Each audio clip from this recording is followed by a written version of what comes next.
नमस्कार दोस्तों। आज हम डिस्कस करेंगे कैपिटल बजटिंग की प्रोसेस को।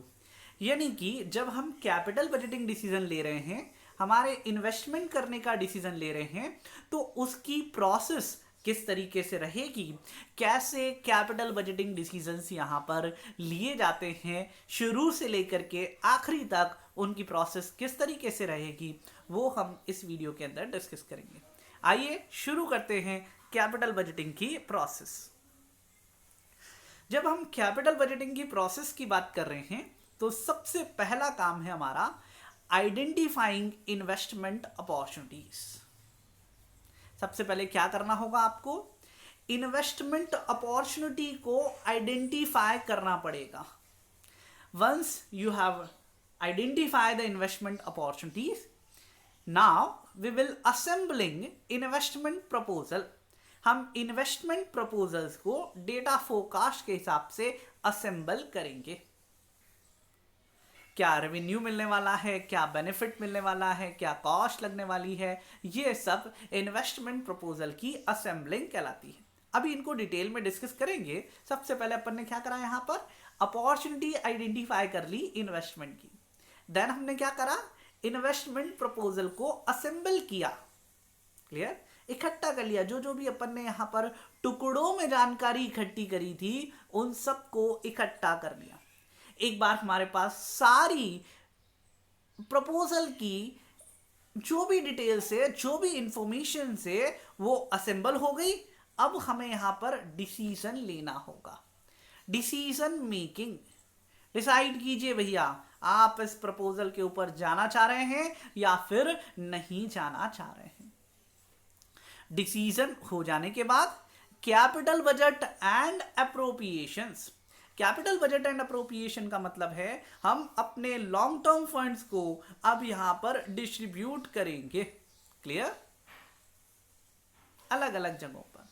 अब हम वर्किंग में इंप्लीमेंटेशन करेंगे, यानी जो भी पार्ट हमने प्लानिंग के अंदर किया है उन सबको हम यहां पर इंप्लीमेंट करेंगे, एग्जीक्यूट करेंगे। एंड द लास्ट इज, जो भी हमने वर्किंग करी है उनकी परफॉर्मेंस को हम रिव्यू करेंगे, ताकि हमें फर्दर कभी भी डिसीजन लेने हो तो ये हमारे लिए हेल्पफुल रहे। क्लियर, तो बहुत सिंपल प्रोसेस है बेटा, कोई बहुत ज़्यादा दिमाग वाली प्रोसेस नहीं है, नॉन टेक्निकल है, बहुत आसान है। सबसे पहले आप अपॉर्चुनिटीज़ देख लीजिए कि भैया क्या क्या अपॉर्चुनिटीज़ हैं। अपॉर्चुनिटी के हिसाब से आप प्रपोजल असेंबल कर लीजिए। प्रपोजल असेंबल होने के बाद आप डिसाइड कीजिए। डिसाइड हो जाने के बाद आप कैपिटल नेचर के एक्सपेंडिचर का बजट और अप्रोप्रिएशन बना लीजिए। जो बजट आपने बनाया उसे इम्प्लीमेंट कर लीजिए। वर्किंग की परफॉर्मेंस को यहाँ पर आप रिव्यू कीजिए। क्लियर, आइए इसको मैंने थोड़ा सा यहाँ पर डिटेल में लिया है कि हमारी वर्किंग जो है वो कैसे करी जा सकती है। Identification of investment opportunities. Investment opportunity को आइडेंटिफाई करने का मतलब है उसके मतलब मार्केट पोटेंशियलिटी को आइडेंटिफाई करना। हवा में बातें नहीं चलनी चाहिए, सिंपल शब्दों में। आप टेक्निकल वाइबिलिटी देखें, फाइनेंशियल वाइबिलिटी देखें, सब चीज़ें हमें देखनी पड़ती है। बहुत से लोगों की बातें होती हैं, मैं ये कर दूंगा, मैं वो कर दूंगा। अरे भाई क्या कर देगा, थोड़ा सोच तो सही। अपन बातें कहाँ हवा में फेंक रहे हैं, क्या करेंगे, कैसे करेंगे, उनकी अवेलेबिलिटी चेक करनी होगी। सारे एस्पेक्ट हमें यहाँ पर देखने होते हैं। अपॉर्चुनिटी का अवेलेबल, जैसे आज की तारीख में मैं बात करूँ कि भैया corona vaccine is an opportunity. आ रही है बात समझ? भैया लॉकडाउन चलते चलते 2 महीने निकल गए हैं, नो डाउट अपॉर्चुनिटी है, पर मैं सोचूं कि मैं ही करूंगा। अरे चार्टर्ड अकाउंटेंट भैया, सीए के काम करो, कहाँ डॉक्टरों के काम करने में लगे हो। यानी कि उनकी टेक्निकल वाइबिलिटी हमारी कैसी है वो हमें यहाँ पर देखना पड़ेगा यार। क्लियर, तो अपॉर्चुनिटी मेरे लिए हमारे हिसाब से वो अपॉर्चुनिटी है या नहीं है, ये चीज़ें हमें यहाँ पर कंसिडर करनी होती है। देखिए, proposals are accompanied by commercial and technical assumption on which these are based and duly supported with the details relating to the following matters. Clear? अगर हम कुछ वर्किंग कर रहे हैं तो उनके पीछे के बैकग्राउंड्स क्या है, क्या क्या चीज़ें आपने अज्यूम करी है, वो सारी चीज़ें हमें यहाँ पर देखनी होती है। जैसे कि market potential for the product and yearly sales forecast for different years. सबसे बड़ी बात, मार्केट पोटेंशियल, आप सोच रहे हैं उस प्रोडक्ट की मार्केट के अंदर डिमांड किस तरीके से है, हमारी ईयरली सेल्स किस तरीके से रहेगी, उसका फोरकास्टेड डेटा हमें यहां पर प्रिपेयर करना होता है। Raw material requirement and their supply position, हम जो चीज बनाने का सोच रहे हैं उसका रॉ मटेरियल का अवेलेबिलिटी है या नहीं है, और उसकी सप्लाई कितनी इजीली अवेलेबल है। आप बातें कर रहे हैं और पता चला उसका रॉ मटेरियल ही इजीली अवेलेबल नहीं है, रॉ मटेरियल को अपने तक लाने में बहुत भयंकर कॉस्ट इनकर्ड हो जाएगी। Next is technical details relating to the physical facilities and flow diagrams. जो भी हमारे प्रोजेक्ट की टेक्निकलिटी है उन्हें बहुत अच्छे से रिप्रेजेंट करना कि भैया फिजिकल फैसिलिटीज ये हमारे पास अवेलेबल है, और उनका फ्लो डायग्राम बनाना कि भैया ये ऐसे होगा, फिर इसके बाद ये होगा, फिर इसके बाद ये होगा, इस तरीके से वर्किंग रिप्रेजेंट करना। फाइनेंशियल इम्प्लीकेशंस, फाइनेंशियली उनकी वाइबिलिटी किस तरीके से हमारे को अफेक्ट कर सकती है, वो हमें यहाँ पर इन्वेस्टमेंट अपॉर्चुनिटी आइडेंटिफाई करते समय देखनी चाहिए। Next, assembling investment proposal. Clear, investment proposal को असेंबल करना। Clear, economic performance like return on investment as calculated in number of ways under different methods, यानी कि इसी पे हमारा पूरा चैप्टर चलेगा बेटा, रिटर्न कैसे डिटरमाइन किए जाते हैं, यानी कि हम अपने प्रपोजल को कैसे असेंबल करके उन्हें इवैल्यूएट करते हैं। तो असेंबलिंग इन्वेस्टमेंट प्रपोजल का मतलब है हम प्रपोजल डिटरमाइन करेंगे, उनके डेटास के बेसिस पर उनके रिटर्न डिटरमाइन करेंगे, उनके रिस्क डिटरमाइन करेंगे, और भी फैक्टर्स अगर आपको देखने हैं तो वो सारे फैक्टर्स हम यहाँ पर देखते हुए वर्किंग करेंगे। जैसे सबसे पहले रिटर्न डिटरमाइन करने के वेरियस मेथड्स हैं, उनमें से जो भी आपको इंपॉर्टेंट डिसीजन क्राइटेरिया लगता है उसके बेसिस पर आपको यहाँ डिसीजन लेना होगा। Clear? Economic performance like return on investment as calculated in number of ways under different method furnishes the most important criteria used for evaluating fixed assets investment proposal. Clear? Return निकालेंगे और उसके basis पर हम working करेंगे। दूसरा हिस्सा है there are also occasions when non-economic criteria like competitions, risk, legal requirement and social responsibilities, इन चीज़ों को भी आपको ध्यान में रखना होता है। बहुत सी बार इन्हीं चीज़ों के चक्कर में हमारा प्रोजेक्ट जो है वो बहुत ज़्यादा अफेक्ट हो जाता है। जैसे सोशल रिस्पॉन्सिबिलिटी की अगर मैं बात करूँ, आप लोगों ने नैनो कार के बारे में सुना होगा, टाटा नैनो। इसका प्रोजेक्ट पहले बंगाल में था, but due to social responsibilities Naxal attacks हो रहे थे भैया वहाँ पर, अपने स्टाफ पर, अपने एम्प्लॉयज़ पर। टाटा जी ने अपना डिसीजन रिवर्स करा है और उसी प्लांट को गुजरात में शिफ्ट करा।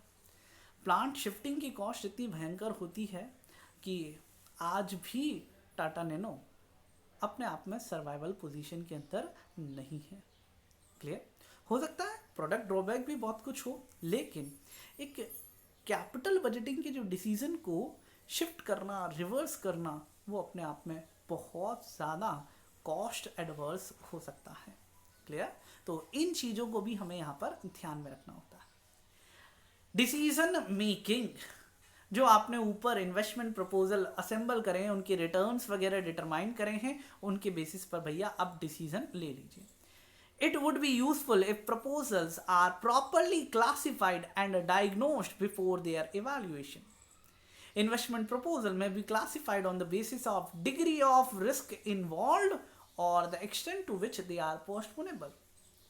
आप रिस्क कंसिडर कीजिए उन प्रपोजल की, उनको कितना पोस्टपोन कर सकते हैं वो डिग्री आप यहाँ पर चेक कीजिए और उनके बेसिस पर डिसीजन लीजिए भैया। बजटिंग कैपिटल एक्सपेंडिचर, कहाँ कैसे कितना पैसा इन्वेस्ट होगा। Capital budgeting refers to the process of planning the investment of funds into long-term assets of the enterprises. हम अपने assets को किस तरीके से यहाँ पर फंडिंग करेंगे, एक्सपैंड करेंगे, वो अपन यहाँ पर देखते हैं। Its purpose is to help management control capital expenditure. जब आप बजट बना करके काम करते हैं तो आप यहाँ पर कंट्रोलिंग मैनर में, मतलब बजट अपने आप में कंट्रोलिंग का एक इंपॉर्टेंट टूल है। आप इसे अपने मैनेजमेंट अकाउंटिंग के अंदर भी डिस्कस करेंगे कि बजट जो है मतलब बांध करके चलता है, कंट्रोल करके चलता है कि भैया बस हो गया इतना, इससे ज़्यादा नहीं।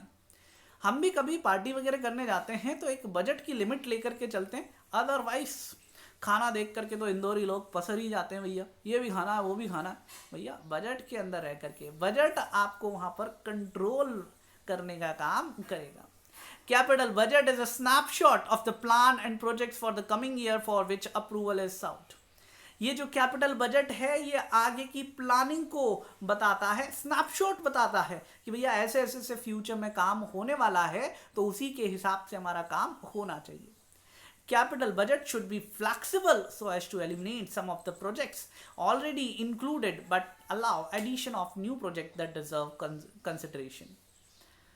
फ्लेक्सिबल बजट्स हमारे होने चाहिए जिससे कि हम यहाँ पर रिजिडिटी की वजह से भयंकर लॉस के अंदर ना जाए। नेक्स्ट है हमारा implementation and controlling of the project. Implementation, जो भी आपने ये बजट प्रिपेयर करा था अब उसे यहाँ पर एक्सपैंड कर दीजिए और वर्किंग करना स्टार्ट कर दीजिए। Concern with laying down the procedure to ensure that completion satisfied the normal with respect to the cost, time and purpose of expenditure. 3 चीजें भैया अंडरलाइन कर लीजिए। कॉस्ट जितनी आपने बजट में ली थी उन्हीं कॉस्ट के अंदर आपने काम कर लिया है। दूसरा, टाइम, विथ ड्यू टाइमिंग हमारा यहां पर कैपिटल इन्वेस्टमेंट हो गया है। और तीसरा, जिस पर्पस से आपने एक्सपेंडिचर किया है वो पर्पस यहां पर हमारा कंप्लीट हो, ये भी हमें इंश्योर करना होगा। Variations from approved plan together with reason should promptly be reported to the responsible authority for deviations. अगर आपकी प्लानिंग और इम्प्लीमेंटेशन डिफर कर रही है तो वो विथ रीजन आप जो भी मैनेजमेंट अथॉरिटी है उन्हें एक्सप्लेन करना होगा। क्लियर? और अब हम रिव्यू करेंगे हमारी परफॉर्मेंस को। Clear? Follow up and performance report. जो आपने सोचा था वैसा ही काम हुआ या फिर नहीं हुआ। It is a completion report on the basis of which management normally process to carry out the post completion audit. Post completion audit का मतलब ये है कि काम होने के बाद में हमारे यहाँ पर वो वर्किंग जो है वो सेटिस्फैक्टरी रही या फिर नहीं रही। The post completion audit helps management in the number of ways to validate the existing capital expenditure planning and control procedure and methods, कि आपने जो methods अडॉप्ट किए हैं वो अच्छे थे, हम फ्यूचर में भी उसे यूज़ कर सकते हैं। टू evaluate results, हमारे रिजल्ट्स कैसे रहे उन्हें evaluate करने के लिए। To highlight reasons for project failure, अगर किसी वजह से प्रोजेक्ट फेल होता है तो उनके रीजंस आइडेंटिफाई करने के लिए। टू जज the soundness of proposal originating at different level in the organization, उस प्रपोजल की सक्सेस और साउंडनेस कितना अच्छा था और किस लेवल पर कैसी वर्किंग रही वो आइडेंटिफाई हमारा यहाँ पर हो सकता है। यानी कि रिपोर्ट जो है वो फ्यूचर की वर्किंग के लिए हमारे लिए हेल्पफुल रहती है, इसलिए बहुत अच्छे से हमें उसे करना होगा। क्लियर? आज के लिए इतना ही रखते हैं, मिलते हैं अगली वीडियो में। Thank you very much.